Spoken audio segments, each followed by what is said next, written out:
Silent Rain, a story of lost time, unspoken truths, and the quiet weight of family secrets. Would you like it to be more poetic, straightforward, or mysterious? It rained again this morning. Not unusual for May, but it made everything feel heavier than it needed to be. I left the window cracked just enough to hear it. The sound reminded me of when I used to think rain could clean things. Moods, memories, mistakes. Now it just adds weight to the hours. Our town is quiet when it rains. It's the kind of quiet that presses against your skin, wrapping around you with a stillness that almost feels like it's waiting. The streets are slick and shiny, the colors of the houses muted beneath the low gray sky. Even the usual hum of life, the dogs barking, children playing, softens into something more distant. The flower shop I run doesn't get much business on days like this, so I mostly keep myself busy trimming stems and arranging what's left of the week's delivery.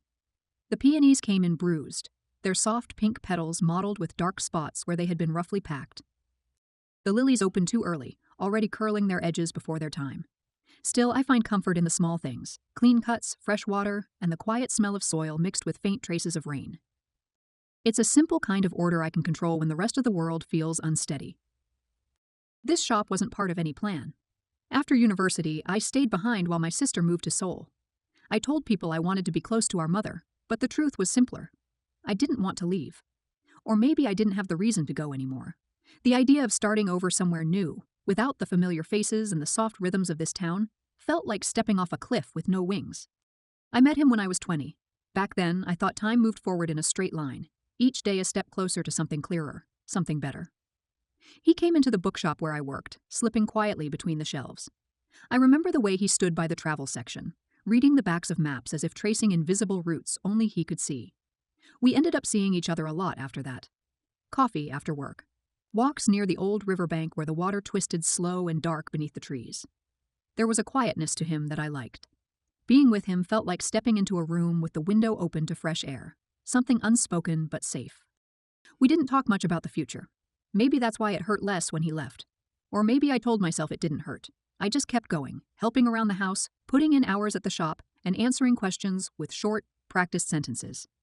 When I finally asked about him, my mother said he had moved to Seoul for work. That was it.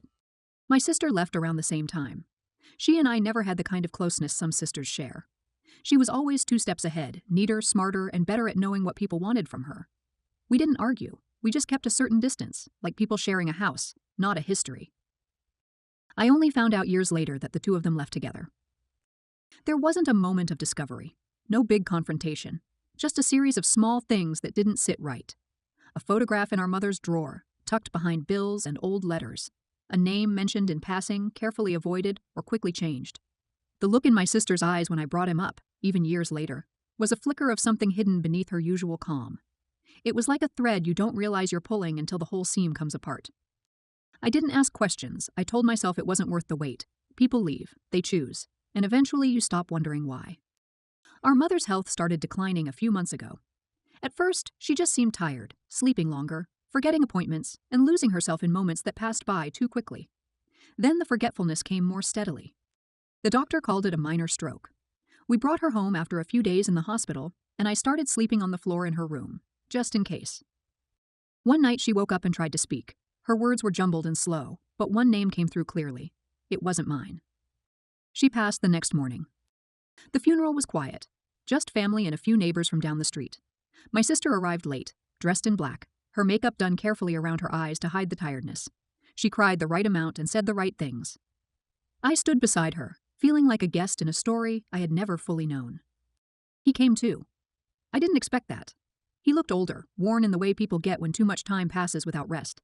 His clothes hung a little looser, and the quietness that once felt like fresh air now seemed like something heavier, almost like regret. He stood beside my sister, not speaking. We didn't make eye contact. I didn't expect we would.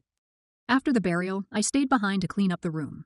Our mother's things were still in neat piles, jars of herbal medicine lined up by the window, old envelopes tied with string, and a tin box filled with receipts and faded photographs.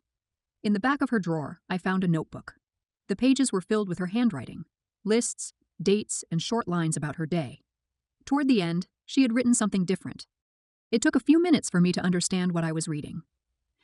She had written about me, about the winter I spent sick in bed, about the days I missed meals and barely spoke, about how a doctor's visit had raised questions she didn't know how to answer. There were entries where she wondered if I had known I was pregnant. She never asked me.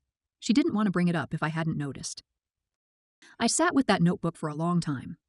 I tried to remember what I had felt that winter. I remembered the fatigue, the aches, and the sense that something had shifted beneath the surface of my life. But I had thought it was just the heartbreak, just the weight of being left behind. There was more. Our mother had written about my sister too, how she came home one night with red-rimmed eyes and a quietness she didn't explain. 2 months later, she said she was moving to Seoul and that she wasn't coming back. Our mother never asked for details. She said it wasn't her place. That night, I couldn't sleep. The questions filled the spaces left by years of silence. I didn't ask my sister about the notebook. I didn't trust what she'd say. She had always been good at giving answers that made the truth harder to find. I returned to the shop the next day. The flowers had wilted in my absence. The petals dropped without a sound, like quiet reminders of time passing. He came that afternoon. He didn't stay long. He looked around the shop, eyes tracing the familiar shelves as if trying to find something lost between the petals and stems. I didn't offer anything, and neither did he. Before leaving, he took something from his coat, a photograph.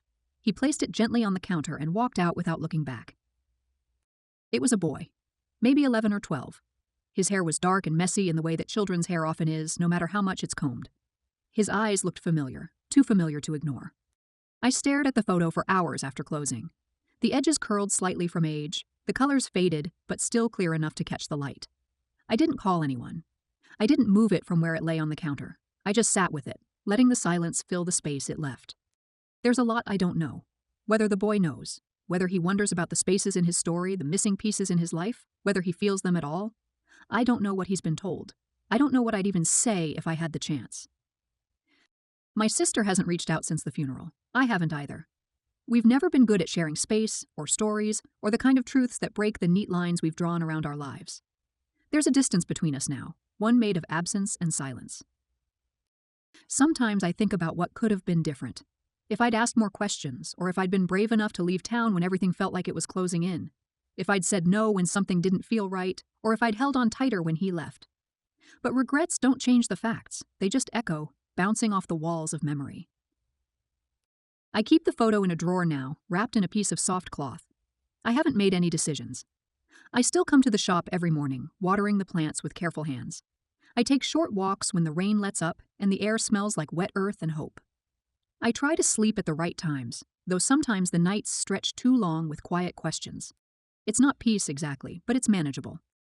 I think about the boy more than I expected to. I think about what it means to lose something without knowing you had it. What it means to carry a story you don't fully understand, a fragment of life that belongs to someone else but still touches you deeply. The weight of something unspoken, the ache of what's left behind. I don't know what comes next. I don't know if there will be answers, or if the spaces between us will only grow wider. But I know the rain will fall again tomorrow. And maybe that's enough for now. The town will be quiet, the streets slick and shimmering beneath the steady gray sky. The flowers will bloom and fade, the petals falling softly like time itself. And I will be here, in this small shop filled with soil and memories, waiting for whatever comes after.